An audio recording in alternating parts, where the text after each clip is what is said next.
Welcome to Lesson 1.3, Speaking Python, Basic Operations and Input-Output. In this lesson, we're going to demystify how Python understands and executes simple instructions, moving you closer to writing your first functional scripts. Think of it as learning the fundamental grammar of Python. By the end of our time together, you'll be able to perform basic calculations and manipulate text within Python.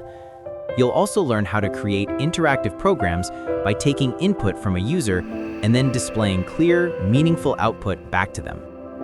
This foundational knowledge is crucial for building any application, no matter how complex, because at its core, every program interacts with data and communicates with its users.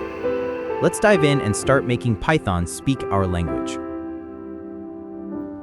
Just like you combine ingredients in a kitchen, Python allows you to perform operations on data.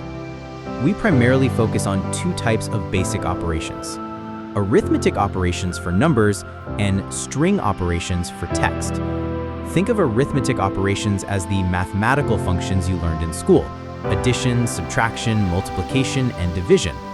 Python uses familiar symbols like plus, minus, asterisk, and slash for these.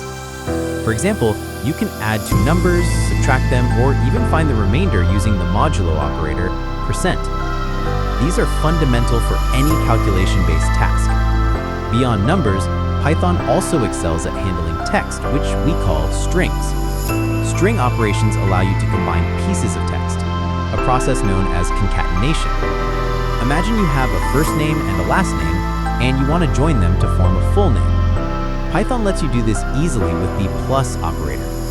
You can also repeat strings, which is useful for formatting or generating patterns. Understanding these basic operations is your first step towards